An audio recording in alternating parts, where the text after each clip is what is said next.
Press Hindi के साथ हैं आप और मैं हूं शरद। बिहार की राजनीति में हुआ कुछ वैसा ही जिसकी आशंका थी, लेकिन थोड़े से परिष्कृत स्वरूप में, थोड़े से वक्त के बाद। दरअसल एक बदले हुए राजनीतिक घटनाक्रम में बिहार के मुख्यमंत्री नीतीश कुमार ने ये फैसला कर लिया कि वो मुख्यमंत्री की कुर्सी छोड़ेंगे और राज्यसभा जाएंगे। ये फैसला जैसे ही हुआ, बिहार से लेकर दिल्ली की राजनीति में कई तरीके की अटकलों का दौर गर्म हो गया। सबसे बड़ा सवाल तो यही था कि आखिरकार नीतीश कुमार ने ये फैसला लिया तो क्यों लिया, और जब लिया तो फिर उनका उत्तराधिकारी बिहार में कौन होगा। उनके उत्तराधिकारी से मेरा तात्पर्य बिहार की मुख्यमंत्री की कुर्सी से है, क्योंकि इसको लेकर हाल ही में जब विधानसभा के चुनाव हुए थे और नवंबर में जब नतीजे आए थे तो ये कहा जा रहा था कि हो सकता है कि अगला चेहरा जो मुख्यमंत्री के तौर पर सामने आए वो नीतीश कुमार के तौर पर ना आए। लेकिन वो अटकलें उस वक्त के लिहाज से धराशायी साबित हुई और मुख्यमंत्री के लिए फिर से बीजेपी और जेडीयू का जो गठबंधन हुआ उसमें नीतीश कुमार को कुर्सी पे बिठाया गया। लेकिन 4 महीने के भीतर ही आखिरकार वो राजनीतिक समीकरण क्या हुए, क्या बदले, जिसमें अब ये जो फैसला है जो 4 महीने पहले जिसकी संभावना थी वो अब सामने आया।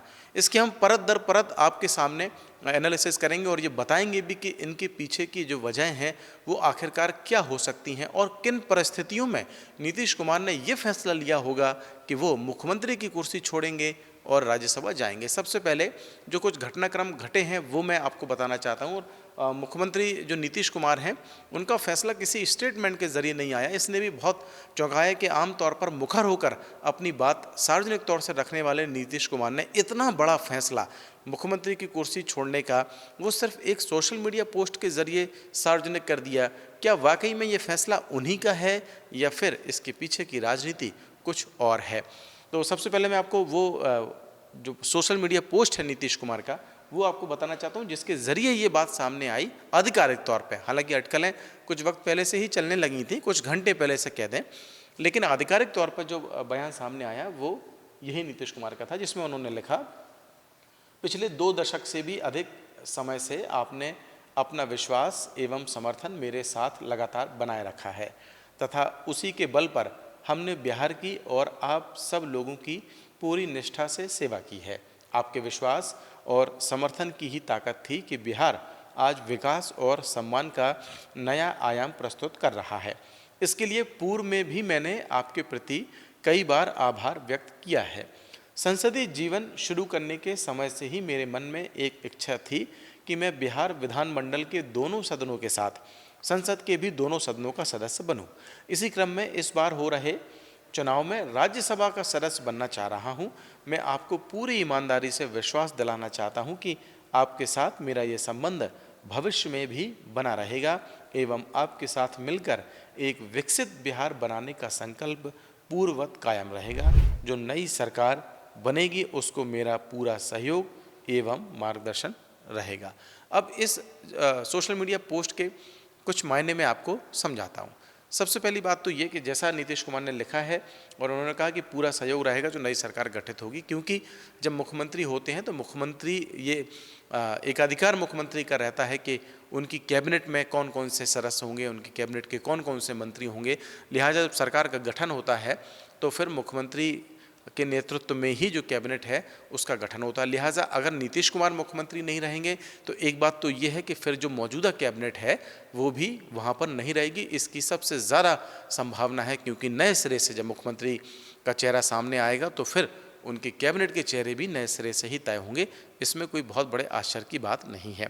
लेकिन एक जो सबसे बड़ी बात है जो चौंका रही है वो ये कि नीतीश कुमार ने जब ये लिखा कि वो राज्यसभा जाना चाहते हैं, ये एक ऐसी बात लगती है जैसे कहा जाए कि एक बहुत गंभीर व्यक्ति, एक बहुत राजनीति के मजे हुए व्यक्ति की ओर से एक बहुत साधारण बात कह दी जाए। राजनीति को समझने वाले और राजनीति में रहने वाले कोई भी व्यक्ति से अगर आप विकल्प के तौर पर 2 ऑप्शन उनको देंगे और ये कहेंगे कि आप क्या मुख्यमंत्री बनना चाहते हैं या राज्यसभा के सदस्य बनना चाहते हैं, तो वो कोई नादान ही होगा जो ये तय करे कि उसे राज्यसभा जाना है बजाय इसके कि वो किसी राज्य का मुख्यमंत्री बने।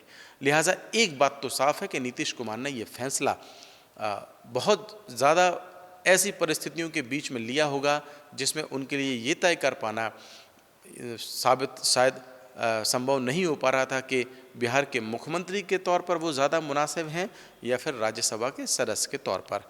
एक ख्वाहिश के लिए उन्होंने जो लिखा है कि उनकी ख्वाहिश थी, ये ख्वाहिश है राजनीति में बहुत बचकानी कही जाएंगी जब विकल्प के तौर पर अगर किसी से ये कहा जाए कि वो किसी भी राज्य का मुख्यमंत्री बनना चाहता है या फिर राज्यसभा का सदस्य। खैर, जो भी वजह रही वो फैसला हो गया है और बड़ी बात यह है कि नीतीश कुमार का जो नॉमिनेशन है राज्यसभा के लिए वो भी हो गया और उनके नॉमिनेशन फाइल करवाने के लिए खुद केंद्रीय जो गृह मंत्री हैं अमित शाह वो पटना पहुंचे और उनके साथ में वो मौजूद रहे। ये जो तस्वीर आप इस वक्त में देख रहे हैं ये उसी वक्त की तस्वीर है जब ये नॉमिनेशन फाइल हो रहा है। अब नॉमिनेशन फाइल हो गया है, नाम वापसी की तारीख है, नाम वापसी नहीं होगा तो निश्चित तौर पर नीतीश कुमार राज्यसभा जाएंगे और नया चेहरा मुख्यमंत्री के तौर पे कौन होगा बिहार का ये निकल के सामने आएगा। लेकिन इन सब के बीच ही अब राजनीति भी और ज़्यादा तेज हो गई है। मैं कुछ आपको स्टेटमेंट सुनाना चाहता हूँ, खासतौर से बिहार के नेताओं की ओर से निकल के जो सामने आए हैं। विपक्ष के नेता हैं तेजस्वी यादव, उनका एक ये जो बयान है वो मैं सबसे पहले आपको सुनाना चाहता हूँ, जिसमें वो ये कह रहे हैं कि ये मैंने पहले ही ये कह दिया था कि बीजेपी जेडीयू को ख़त्म कर देगी और जब चुनाव हो रहे थे तो उस दौरान भी तेजस्वी यादव का ऐसा कहना था कि उन्होंने ये कहा था कि घोड़ी पर दूल्हा बनाकर नीतीश कुमार को बैठाया ज़रूर गया है लेकिन जो फेरे हैं वो बीजेपी के किसी और के साथ हुए हैं। पहले आप ये सुनिए। हम लोग ये पहले से कहते थे कि चुनाव में जिस हिसाब से इन लोगों की जीत हुई है, धनतंत्र की जीत हुई है, मशीन तंत्र की जीत हुई है, ये एक एक एनडीए के घटक दल सब लोग जानते हैं कि उनकी जीत इस चुनाव में कैसे हुई। अब हम इतना कहना चाहते हैं, जो हम लोगों के सामने जो समाचार आया, नीतीश जी ने भी पोस्ट किया है कि वो जो है सदन जाना चाहते हैं। आप सब लोगों को पता होगा कि हम शुरुआत से ही जो है इस बात को कहते रहे हैं कि चुनाव के बाद जो है नीतीश कुमार जी को भाजपा के लोग मुख्यमंत्री पद पे नहीं रहने देंगे। हमने उस समय भी कहा था कि ये महाराष्ट्र मॉडल जो है रिफाइंड तरीके से बिहार में जो है लागू करेंगे। आज वो बात जो है सच हो रही है और जो जन आकांक्षाएं हैं इस सत्ता परिवर्तन के खिलाफ हैं। सभी लोग जो भी जन भावना लोगों की है इस सत्ता परिवर्तन के खिलाफ है। हम नीतीश जी के साथ कुछ दिन काम भी किए, उप मुख्यमंत्री भी रहे, लेकिन ज़्यादातर जो है हम विपक्ष में रहे।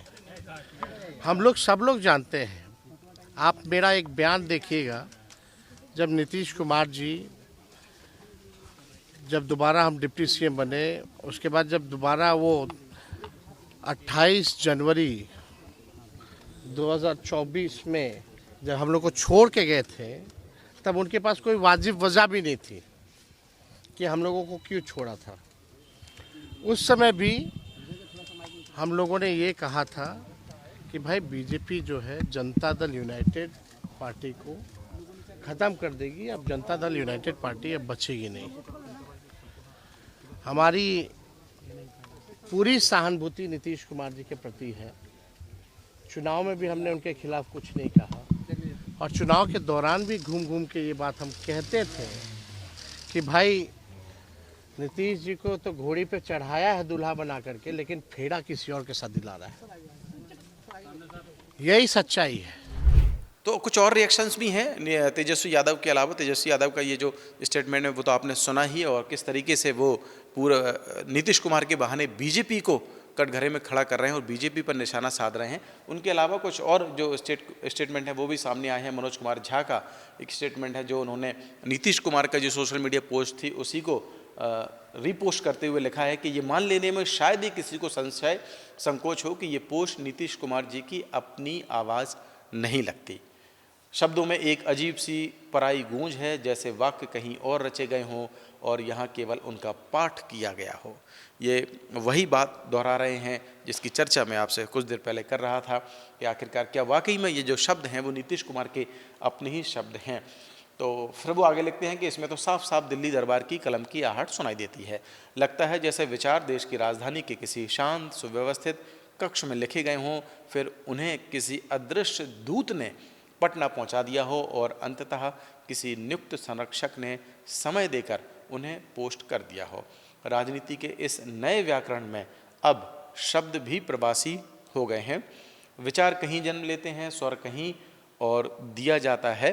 अंततः उनका श्रेय उस नाम को मिलता है जिसकी मुहर सबसे सुविधाजनक होती है। इसीलिए कभी कभी इस तरह के पोस्ट को पढ़ते हुए ऐसा लगता है कि हम किसी व्यक्ति के अभिव्यक्ति नहीं बल्कि ऊपर के सत्ता के गलियारे में लिखी गई पंक्तियों का सार्वजनिक पाठ सुन रहे हैं। कुछ और जो रिएक्शंस हैं वो भी मैं आपको दिखाना चाहता हूँ। पप्पू यादव बिहार के महत्वपूर्ण नेता हैं, उनका भी एक रिएक्शन आया कि हिंदू धर्म की ठेकेदार पार्टी होली के दिन अपने सबसे पुराने साथी को धोखा दिया। होली में पराये अपने हो जाते हैं, बीजेपी अपनों की पीठ में छुरा घोंप पराया बना प्राण ले लेती है।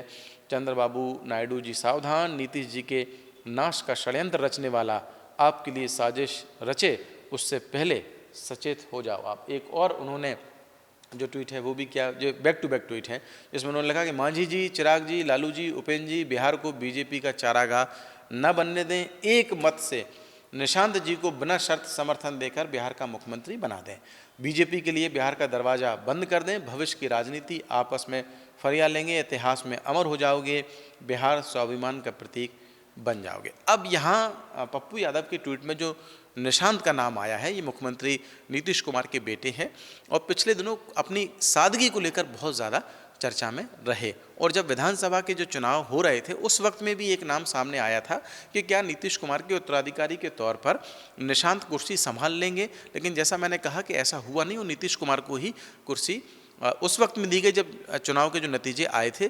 लेकिन जो कुछ हो रहा है उससे लगता तो ऐसा है कि इसकी जो पटकथा है संभवतः उसी वक्त लिख ली गई थी बीजेपी की ओर से, लेकिन उसको धीरे धीरे जो इम्प्लीमेंट है वो किया गया ताकि जनता के बीच में ये मैसेज ना जाए कि ये जो पूरा हो रहा है घटनाक्रम इसके पीछे सीधे तौर पर बीजेपी का हाथ है या फिर उसके कुछ निहित स्वार्थ हैं। तो निशांत का जो नाम पप्पू यादव की ओर से लिया गया है, ये अब बिहार की राजनीति में एक और महत्वपूर्ण नाम है। और अब ये बात सवाल उठ रहे हैं कि नीतीश कुमार जब राज्यसभा जाएंगे तो मुख्यमंत्री बीजेपी का होगा, तो फिर निशांत की भूमिका क्या होगी। तो कुल मिलाकर ये कह सकते हैं कि अभी बहुत कुछ बिहार की राजनीति में घटित होना बाकी है, लेकिन एक बात तो तय है, जैसा मैंने पहले भी कहा कि राजनीति का कोई भी मजा हुआ खिलाड़ी या कोई नादान खिलाड़ी हो, उससे अगर आप विकल्प के तौर पर ये सवाल करेंगे कि वो किसी राज्य का मुख्यमंत्री बनना चाहता है या राज्यसभा की सीट चाहता है, तो निश्चित तौर पर उसका जवाब मुख्यमंत्री होगा, राज्यसभा नहीं। नीतीश कुमार ने किन परिस्थितियों में ये फैसला लिया है ये तो आने वाला वक्त ही बताएगा। इस स्टोरी पर अगर आपकी भी कोई राय है तो आप मुझे कमेंट करके बता सकते हैं। और अगर अभी तक आपने द प्रेस हिंदी को लाइक और सब्सक्राइब नहीं किया है तो अभी करें और मुझे दे इजाज़त। नमस्कार।